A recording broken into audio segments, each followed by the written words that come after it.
Tell us something about that experience and background you just mentioned.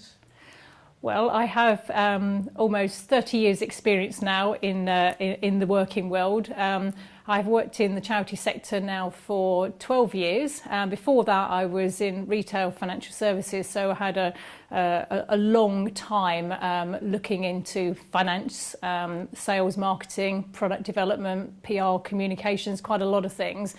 And actually, I didn't find that particularly fulfilling, but I wanted to use that experience in something that I did enjoy, and that was moving into the charity sector. So I have been chief executive of 2 other organisations, and I just absolutely love working with organisations that have a direct link into the beneficiaries that we work with. So, you know, for me, it's been able to put that experience to good use. So I've a lot of experience of working with boards, and I've been a trustee as well, non-executive director.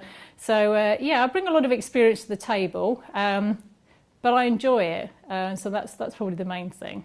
Of course, at Tree of Hope, you've got a board of trustees Yeah. in place. How does having a board reassure families and donors about good governance of Tree of Hope?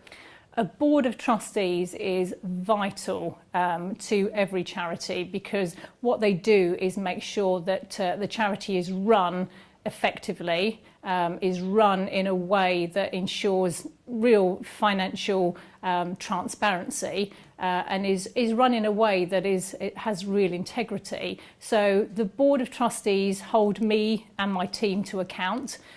They will ask probing questions about how we're managing the finances, how we're making sure that the service we give to our families is as good as it can be, and they help make sure that strategically we're moving in the right direction. So their job isn't to look into the nitty-gritty of the detail. Their job isn't to say you need to get 3 times bigger than you are now, because that's not what we're all about. They're there to make sure that, because we're a charity helping children to get the treatments and operations that they need, that's exactly what we do. So we are governed by the Charity Commission. We have a set of charitable objects that say what we do, and we have to stick to that. So there's lots of questions, and they're very much there as a critical friend, effectively.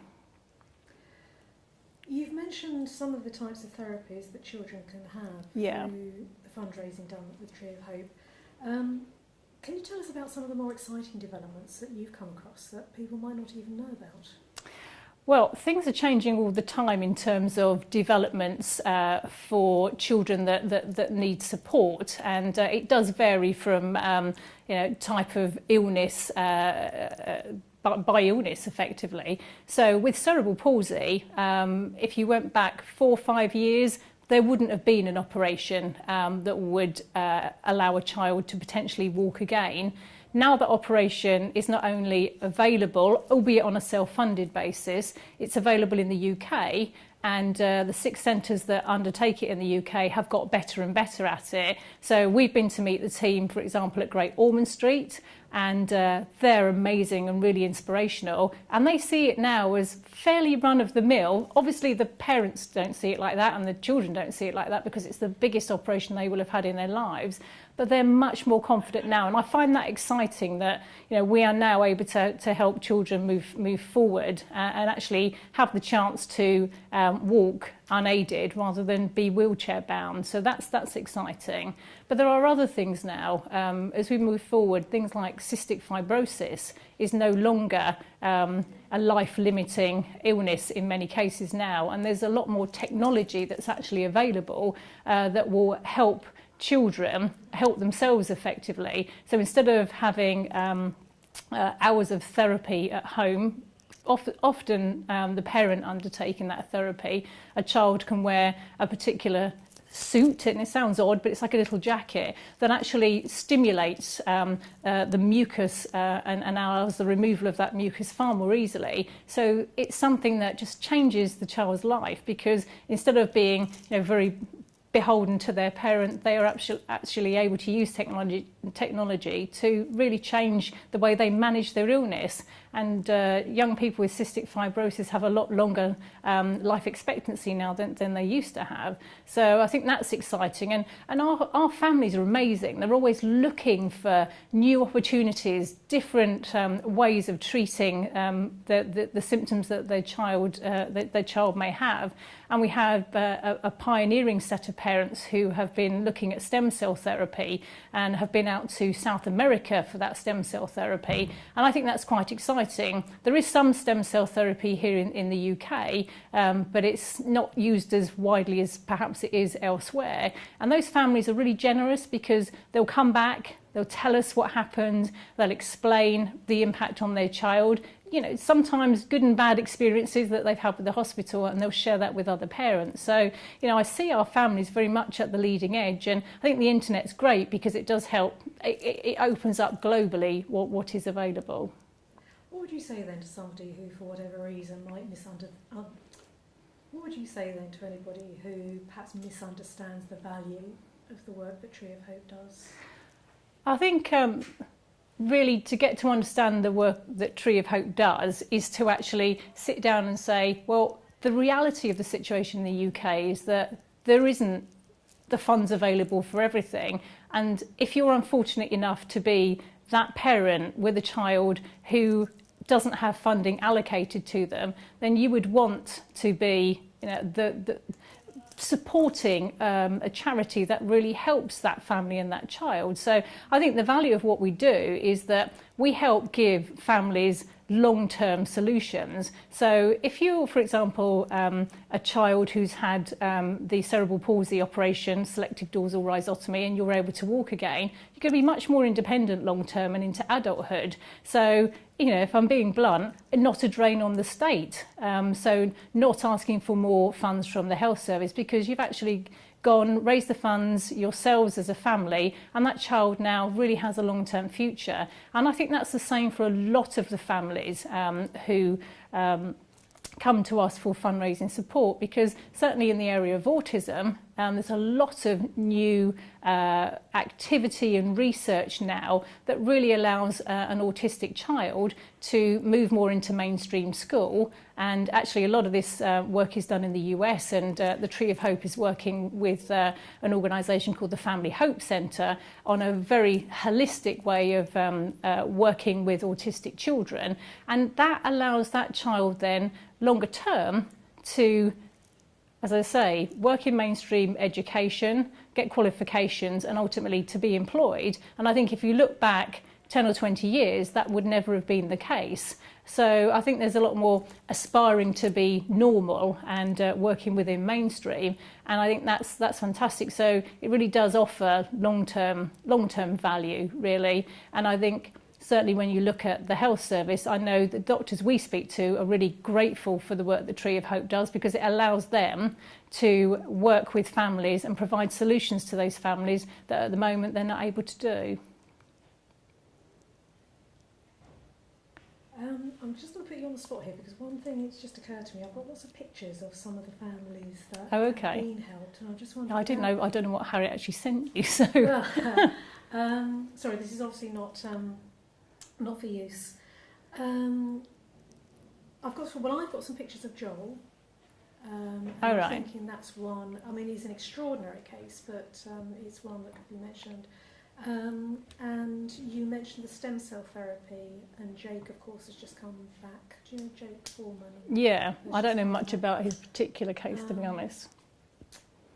I'm just running through what you said. It might be actually no. Don't worry about it. Yeah, because because I did consider about mentioning specific children, but things move on quite a lot, and we have different poster people effectively. Yes. So, yes, I suppose I was thinking a bit more generically. Yes. No, that's fine then. Right. Now, again, this is not for use. I left out a couple of questions about the whole charitable thing, because you seemed to summarise it very well. So I didn't ask what are you doing to ensure you're complying with Charity Commission guidelines. Oh, right, yeah. I felt you had covered Yeah, we did cover that, yeah. Yeah, because frankly, it's about the financial side of things, yeah. So I'm feeling reasonably happy about it. Can I just throw this open? Were there any questions that you felt, and I have the benefit of notes, so I've been making notes as I go through, anything that you sort of thought, oh, must just say to Sue such and such? Yeah, okay. So I am just going to go back over a couple of things. And it could I just want it to be really clear what we do. Yes. Yeah. Okay. So I tell you what, because we've talked about a lot of different things as we've gone through, so that's probably sort of shaking it all down in your head a little bit. So I wouldn't be so optimistic. So I think I'll ask another question, which we might then just put in at the beginning. I think, I'm just trying to think, that the shelter in a box... Charity in a box. Charity in a box. Because you're thinking of shelter box. I thought it was written down here.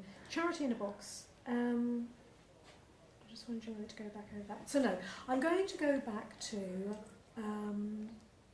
could you summarise the work that Tree of Hope does? Because I asked what's the purpose, and I said tell me in more detail, which you did. So let's just have a summary at the end, which we might be able to use. Right, okay. Right. Because Tree of Hope doesn't do something obvious like Age Concern does, or I'm just trying to think of that, PDSA, for example. Can you just sort of explain to us, what does Tree of Hope actually do as a charity? What we do, what Tree of Hope does as a charity is offer a fundraising support platform for families whose children need treatments or operations or therapies that aren't ordinarily available in the UK health service. So we offer a charity in a box. So to save a family having to go get their own charity registration and prove public benefit, you can come to Tree of Hope and get all the benefits of being a UK registered charity. So that will enable you to claim gift aid, to work with corporates, to get match funding, to actually ensure that you comply with all Charity Commission regulations. And that's all about making sure that money comes in, is restricted for the purposes it was fundraised for, and then it's given out for the purposes that you originally fundraised it for. So we do that. Plus we add all the extra value side of things, which involves help with PR, help with media, help with marketing, and really just a listening ear on the end of the phone, because we often know other people that have similar problems to the families that call us up, and actually we really just try and provide that level of support that's over and above what you'd get just from ringing up a general helpline. That's great. That's the one we'll use. It just as the introduction. That's fine, yeah. The other question I'd like to go through, and again, perhaps just to summarise it a little bit more, is when a parent makes contact with you. Yeah. So, again, I didn't ask that question because you had actually given a very detailed answer. So the question I'm going to ask is, once a parent makes contact with you, what happens next? Right. So you're able just to sort of summarise us step by step. Yeah. Because you said it can take several weeks, but let's just go through that, okay? So once a parent has made contact with Tree of Hope for the first time, what happens next? So parent makes contact with us for the first time. We listen, understand what it is that they actually want, and then we set them off on the road to making sure that we get a campaign established for them and their specific needs effectively. So we have listened, we've understood, and we help a family to write the story of their fundraising campaign. And it's a story about that child in particular. And that story really needs to grab the attention of potential donors. We then ask families to do a bit of paperwork, and that is just filling in some details about themselves, actually proving that the child is who they say they are, and actually that child does have the particular illness that the parent has said they have. So they'll often work with a medically qualified individual to actually prove that that's the case. So that paperwork comes in, and it's all done online, so it's very straightforward. We then register that. We make sure the family gets set up with any online fundraising that they need. usually through Just Giving, and we help families to think about the sort of publicity, fundraising, help and support they might need from family and friends. So it's a very straightforward process. We do everything online our end as well, so we call it onboarding, and it can take anywhere between 2 and 8 weeks depending on how long it takes the family to fill forms in and get the rubber stamping from the medical professional. But we help every step of the way, and it is fairly painless, so we can do it really quickly, and once it's all done, then it's ready and a family can go out there and start to fundraise. So as soon as a campaign's online, then it's ready and money starts to come in. Right. From my side, I think we've covered it. Is there anything else that you feel you wanted to add to that?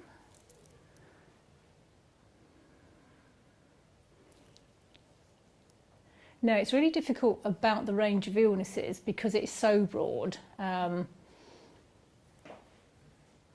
I think we cover that in other parts of the website. I think it's that, what does Tree of Hope do?